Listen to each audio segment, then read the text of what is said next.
Hmm. Okay. This is lesson number 326, a work of A Course in Miracles.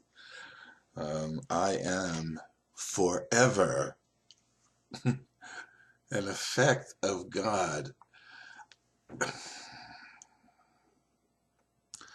Okay, when I read this lesson, and let me see if I can say this in a way that's not offensive to people. Okay, the thing that I've come to know is this.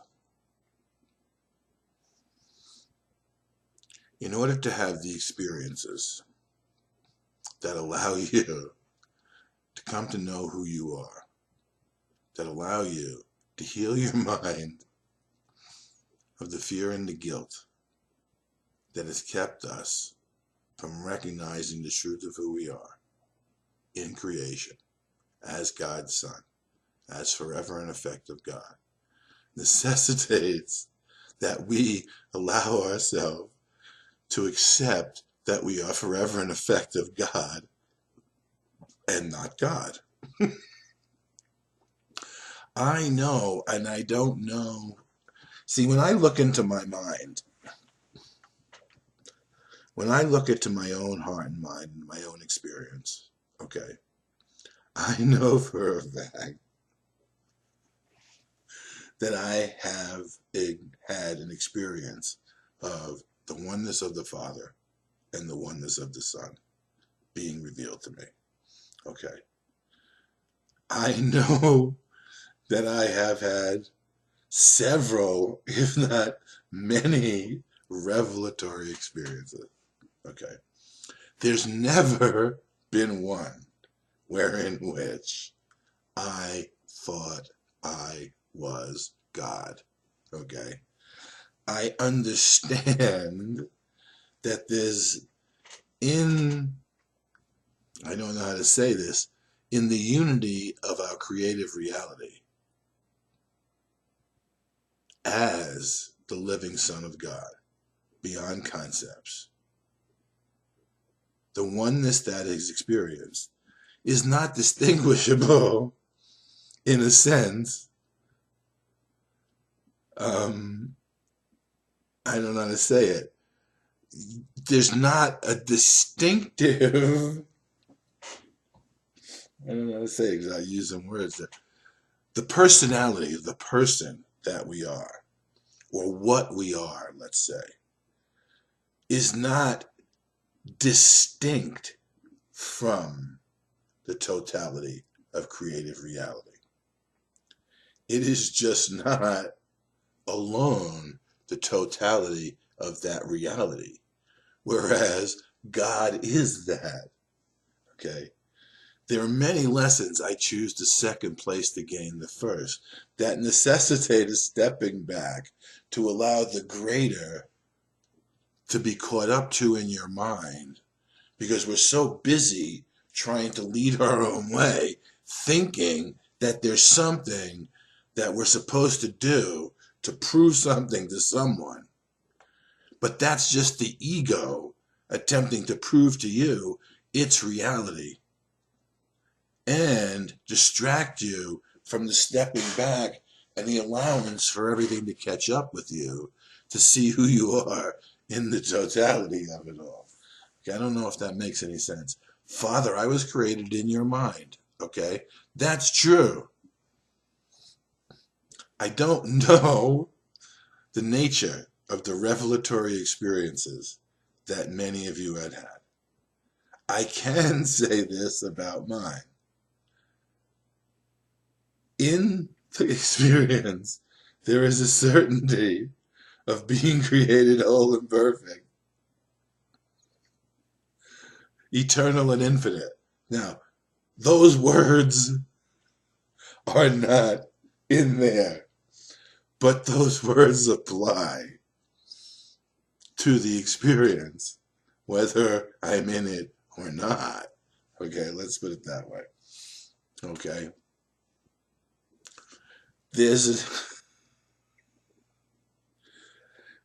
I don't know how I don't know how it happened. I mean, I can tell you what was going on when it happened, but I can't tell you how these things get shown to me in the way in which they do in the experience, and however this works, the vision is allowed to stay with me in this abstract way that I can call on.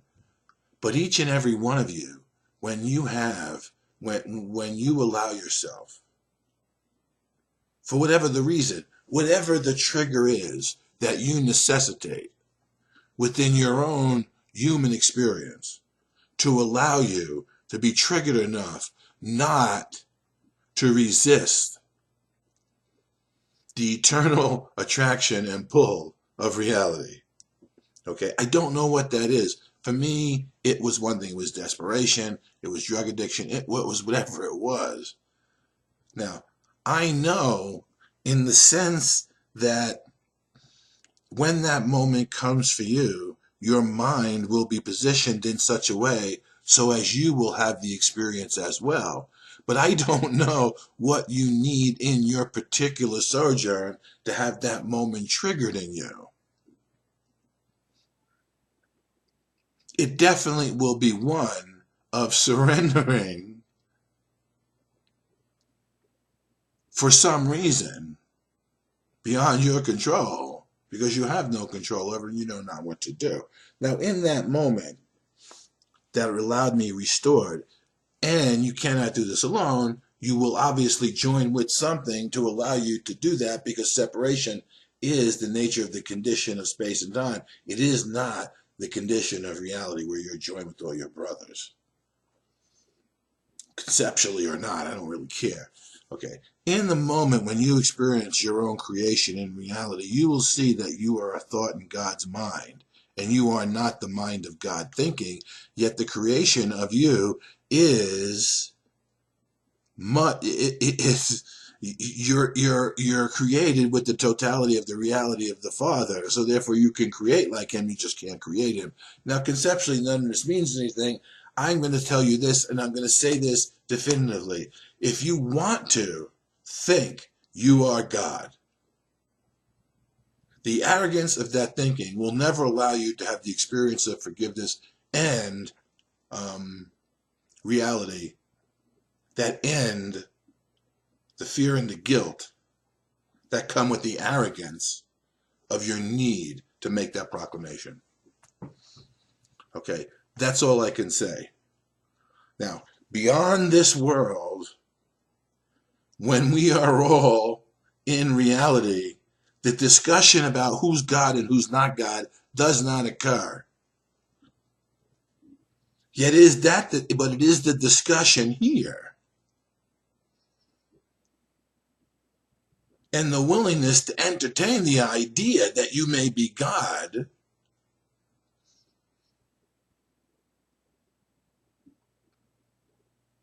that will thwart your ability to undergo the transformation and integration that is necessary in order for you to begin to, what does this say? Where is this? Behold earth disappear, at first transformed, and then forgiven, fade entirely into God's holy will. As you created me, I have remained. As God created me, I have remained. Okay, so there's no way in the world you could create yourself. And if you cannot create yourself, then you cannot, in a sense, have been God. That's all it's to it. Indistinguishable, true, yet in the triune nature of God, Father, Son, and Holy Spirit, in the triune nature of God, each particular part is whole and perfect unto itself, as well as having the totality of wholeness and perfect of creation as part of who they are. I'm laughing because there was a point in time when I was, you want to know, you want to understand. Now it's always the ego that asks questions, and the ego always poses questions based on the limitations, or how should I say this? Based on the limitations it both wants to establish and maintain.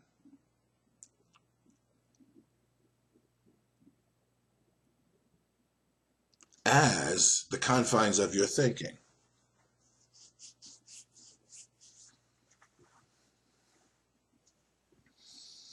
Okay. So the ego is going to ask questions.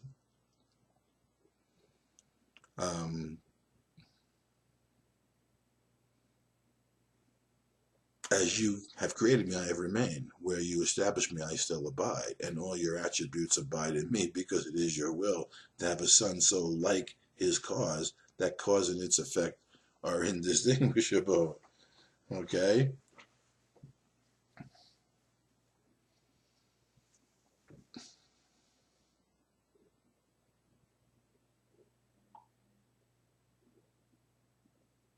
If I have remained as God created me, then I could never have created God.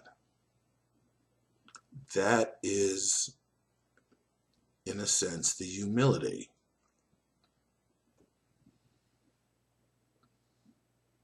And the wanting to know, because I wanted to know. You know, when you want to know, you want to know. There's no amount of concepts that are going to solve your problem.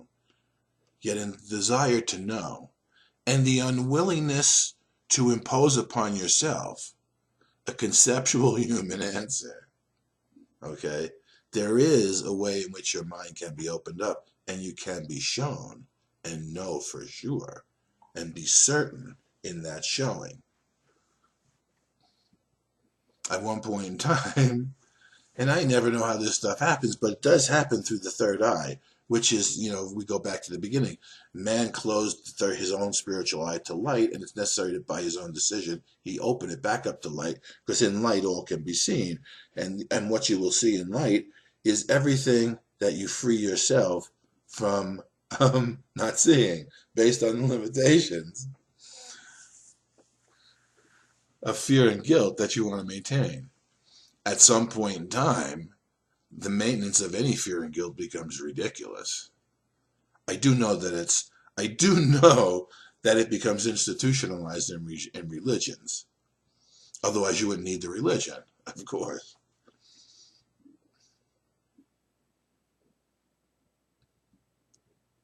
So there's a way in which you can become certain, but you cannot become certain based on your own concepts or the concepts of someone else, not mine or yours. The release of the concept. But I at least want to validate my certainty of who you are in reality and give you in a sense, I don't know how to say this,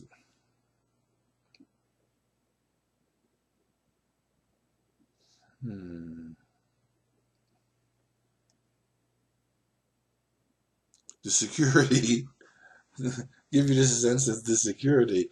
I want to share with you my certainty and security that has come from the experiences I have had based on my following the guidance and listening to the voice, which has led me back to creation. Creation, I'm certain of, this is where all the questions are. Here in space and time, the more questions that we entertain, the seemingly longer it takes to come up with answers, because each answer is merely a fragmentation at a conceptual level. So it's always the freeing yourself from not from the questioning, but from the limitations that the ego wants the answer to remain within, so as you accept the ego answer rather than the answer from your divinity, from your own reality. And when you begin to get answers from your own reality, and I understand, I do understand why people who have had experiences think that they are God. I also understand that without their willingness to utilize forgiveness on their own thinking, they can't get any further. And they can attempt to sit in the transcendental nature of the experience that they had and utilize the light of the past as a way to be now. But eventually that'll get frustrating and lead them into a depression. Because the integration takes place. All your questions, you have to be satisfied. Yeah, stay there. You won't freely leave, and it is God's will. It's God's will that you freely choose to leave behind the illusion of space and time, and seek ye first the kingdom. It is not his will for the destruction of anything, even your dream of separation. Now, God is eternal, whole, perfect, and infinite. There's no temporal nature within him. So he's not waiting either patiently or impatiently. He still is as you are now.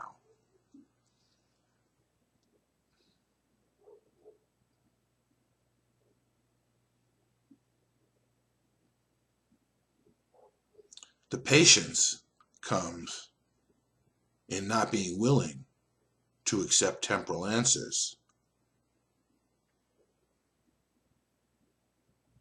and not settling for anything of time, but allowing your mind to spring beyond space and time into an experience that, when compared in a sense to the one you have as a human, you know is unreal, is an illusion. And in that sense, and we talk about, like, what Jesus talks about in A Course in Miracles, for they have come. What difference is time when time isn't real? And the understanding of the non-reality of time is in your present memory. And the outcome is certain because you've experienced yourself as being saved and as coming for the salvation of the world, which is assured in God. Okay, and all I know is that I'm going to end with this the way I started. Lesson 326, I am forever an effect of God.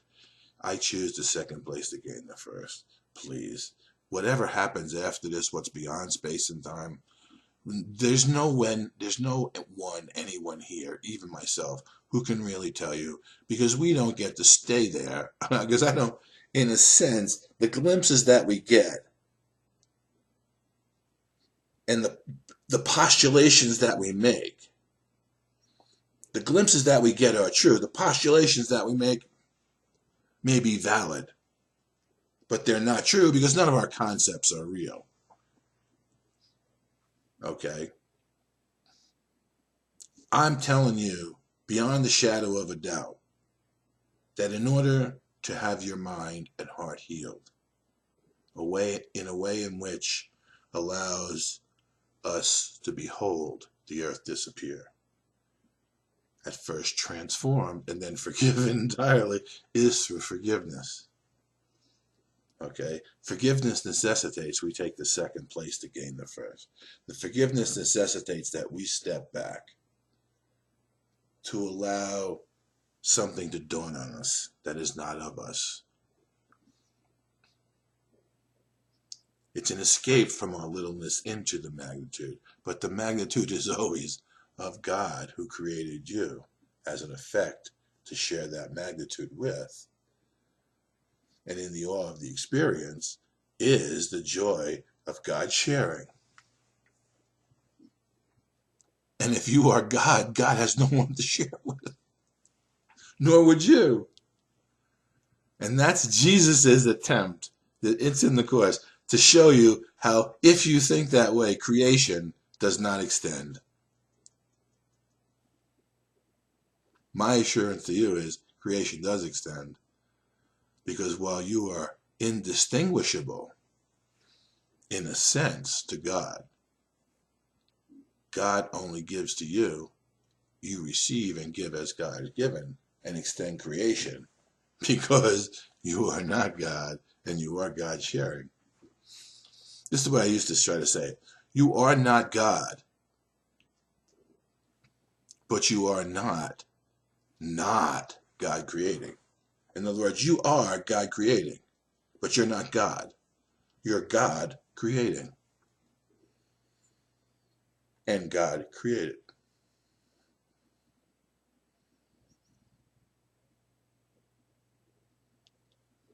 You are God creating.